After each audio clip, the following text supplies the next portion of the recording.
சாய்ராம். என் அன்பு செல்லமே, என்னுடைய தங்கமே, வாழ்க்கையில் நீ நிறைய சமயம் நிறைய உறவுகளை இழந்திருக்கிறாய். படிக்கும் பொழுது நண்பர்கள் தான் நமக்கு எல்லாமே என்று நண்பர்களிடம் எல்லா விஷயத்தையுமே நீ பகருவாய். ஆனால் கடைசியில் பார்த்தால் நீ சொன்ன விஷயத்தை எல்லாம் எடுத்து போய் பக்கத்து நண்பர்களிடம் சொல்லிவிட்டு அதை வைத்து சிரிப்பார்கள்.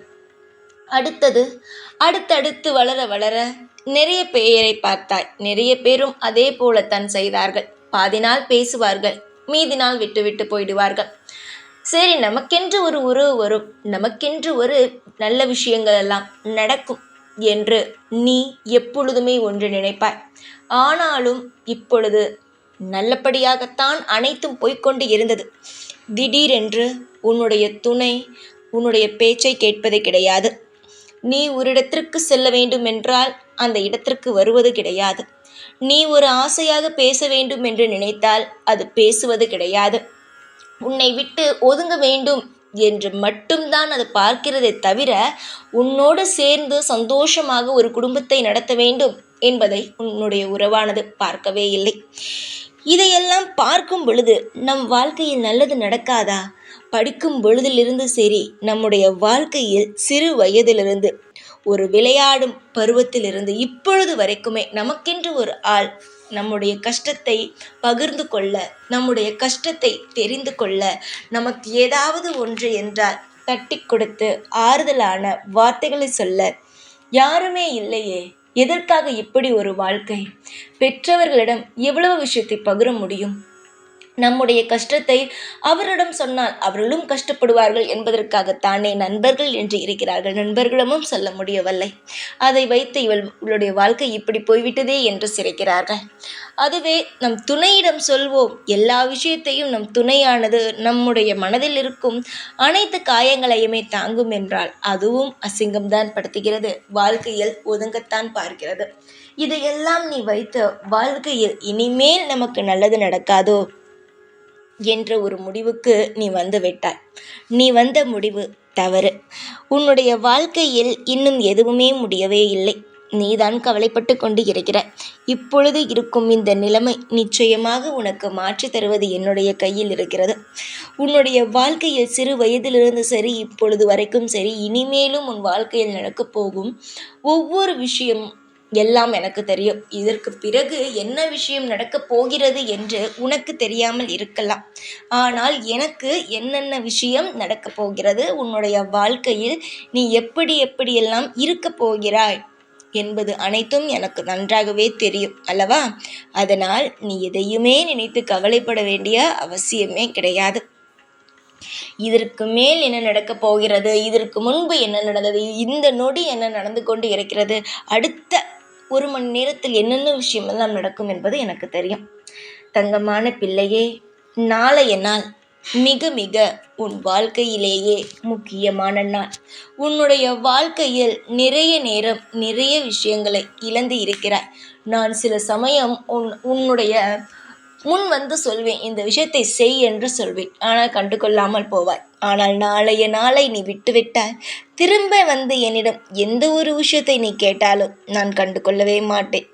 இந்த இரவு நான் உன்னை தேடி ஓடி வந்திருக்கிறேன் என்றால் அது எவ்வளவு பெரிய விஷயம். தெய்வம் ஒருவனை நோக்கி வருகிறது என்றால் அவன் எவ்வளவு பெரிய அன்பானவனாகவும் எவ்வளவு பெரிய நல்லவனாகவும் இருப்பாய். உன்னை தேடி நான் வந்திருக்கிறேன் என்றால் நீ நல்ல பிள்ளை என்ற ஒரே ஒரு விஷயத்திற்காகத்தான், என் மீது நீ மரியாதை வைத்திருக்கிறாய் என்ற ஒரே ஒரு விஷயத்திற்காகத்தான் உன்னை தேடி ஓடி நான் வருகிறேன்.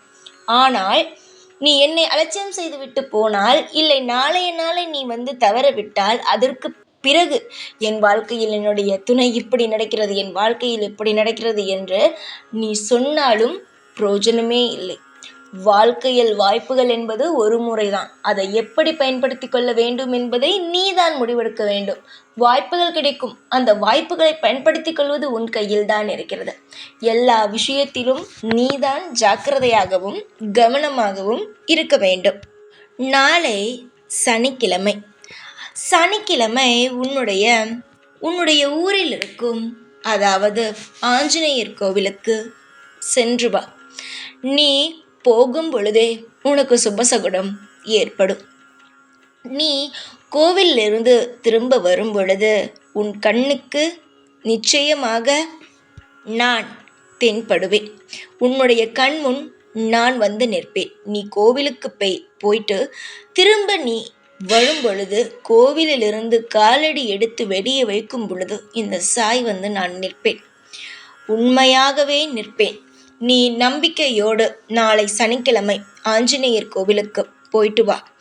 அந்த ஆஞ்சநேயர் இப்படி மலையை தூக்கி எல்லா கஷ்டத்தையும் ஒரு மருந்தை கொடுத்தாரோ, அதே போலவே உன்னுடைய வாழ்க்கையில் இருக்கும் உன்னுடைய துணை உனக்கு பிரச்சனை செய்யும் ஒவ்வொரு விஷயத்திற்கும் அவர் நிச்சயமாக உனக்கு மருந்தாக இருந்து உன்னுடைய துணையையும் உன் பேச்சை கேட்க வைப்பார். உனக்கான நல்லது, அதாவது உன்னுடைய துணை எந்த அளவு உன்னை துன்புறுத்துகிறதோ அதையெல்லாம் தடுத்து உன்னுடைய பேச்சையும் உன்னை நல்லபடியாக பார்த்து கொள்ளவும் அவர் நிச்சயமாக உன் துணையிட மனதை போய் மாற்றுவார். எல்லா விஷயத்திற்கும் ஒவ்வொரு வழிகள் இருக்கிறது. உனக்கு நான் இன்று இந்த விஷயத்தை சொல்லி இருக்கிறேன். இதை நீ செய்ய வேண்டும் என்றால் செய்துதான் ஆக வேண்டும். செய்ய மாட்டேன், இல்லை எனக்கு இதெல்லாம் சரி வராது, நான் எவ்வளவோ செய்து விட்டேன் ஆனால் எதுவுமே மாறவில்லை என்றால் நம்பிக்கையோடு செய்தாயா? இல்லை சந்தேகம் இல்லாமல் செய்தாயா? செய்துதான் பார்ப்போமே என்று செய்தாய், அதுதானே? ஆனால் எல்லா விஷயத்தையும் செய்தேன் என்று சொன்னால் நம்பிக்கையும் பொறுமையும் இருக்க வேண்டும். நீ தெய்வத்திற்காக எந்த ஒரு விஷயத்தை செய்தாலும் நிச்சயமாக அது வீண் போகாது. உறவுகளுக்காக நீ செய்யும் விஷயங்கள் வீண் போகலாம். உன்னுடைய வாழ்க்கையில் இருக்கும் அனைவர்களுக்கும் செய்யும் விஷயங்கள் வீண் போகலாம். ஆனால் தெய்வத்திற்கு செய்ய வேண்டிய விஷயங்களை நீ செய்தாயானால் நிச்சயமாக அதற்கான பலன் உன்னை விட்டு போகாது. இன்னொரு விஷயம் சொல்லட்டா, நீ தெய்வத்திற்கு எதுவுமே செய்ய வேண்டாம். கையெடுத்து வணங்கினாலே அதற்கான பலன் கிடைக்கும். உன்னுடைய வாழ்க்கையில் நீ சும்மா எதுவுமே செய்வது கிடையாது. நீ ஒரு தெய்வத்தினுடைய கோவிலுக்கு போகிறாய் என்றால் உன்னுடைய ஆசைகள் எல்லாம் நடக்க வேண்டும் என்றுதான் போகிறாய். மற்றபடி வேறு எதற்காக போகிறாயா? கையெடுத்து வேண்டும் பொழுது என்ன கேட்கிறாய்? என்னுடைய குடும்பத்தில் இருக்கும் எல்லா விஷயங்களும் மாற வேண்டும், என்னுடைய பிள்ளை நன்றாக இருக்க வேண்டும், என் கணவன் என்னுடைய பேச்சை கேட்க வேண்டும், செல்வ செழிப்புகள் பெருக வேண்டும், இப்படித்தானே கேட்கிறாய். எதிர்பார்த்து தானே வருகிறாய். ஆனால் நான் உன்னிடம் எதையும் எதிர்பார்க்கவே இல்லையே. அப்படி இருக்கும் பொழுது என்னுடைய தங்கமே, நீ எப்பொழுதுமே ஒன்று தெரிந்து கொள். ஒரே ஒரு விஷயத்தை, நாங்கள் தெய்வங்களாகிய நாங்கள் உன்னிடம் எதையும் எதிர்பார்க்கவில்லை. நீங்கள் தான் எங்களிடம் எதிர்பார்த்து வருகிறீர்கள். அப்படி இருக்கும் பொழுது நம்பிக்கையாக வாருங்கள். நாளை நீ ஆஞ்சநேயர் கோவிலுக்கு செல்லும் பொழுது நம்பிக்கையோடு செல். அடிச்சு ஆணித்தரமாக நான் சொல்கிறேன், உன்னுடைய வாழ்க்கையில், அதாவது உன்னுடைய வாழ்க்கையில் உன்னுடைய துணையால் வரும் அனைத்து பிரச்சனைகளுமே நீங்கி சந்தோஷம் என்ற வழிக்கு உன்னுடைய துணையை நான் அழைத்து சென்று போகிறேன். நீ எங்கு கூப்பிட்டாலும் வருவது கிடையாது. கெட்ட விஷயத்திலேயே இருப்பது, கெட்ட நண்பர்களுடையே சேர்வது, உனக்கு ஒரு பெண் என்ற ஒரு மரியாதை, ஒரு உறவு என்ற ஒரு மரியாதையை தரவில்லை. இவ்வளவு விஷயத்தையும் நான் சரியாக செல்லும் பொழுது எல்லா விஷயத்தையும் நான் மாற்றுவேன். நிச்சயமாக உன்னுடைய வாழ்க்கையில் நீ துளைத்த அந்த சந்தோஷமான நாட்கள் அனைத்தையுமே திரும்ப உனக்காக தருவேன். கெட்ட நேரங்கள் மட்டும்தான் உன்னை சூழும் என்று நினைத்தாயா? நிச்சயமாக நல்ல நேரமும் உன்னை சூழ்ந்து நிற்கும்.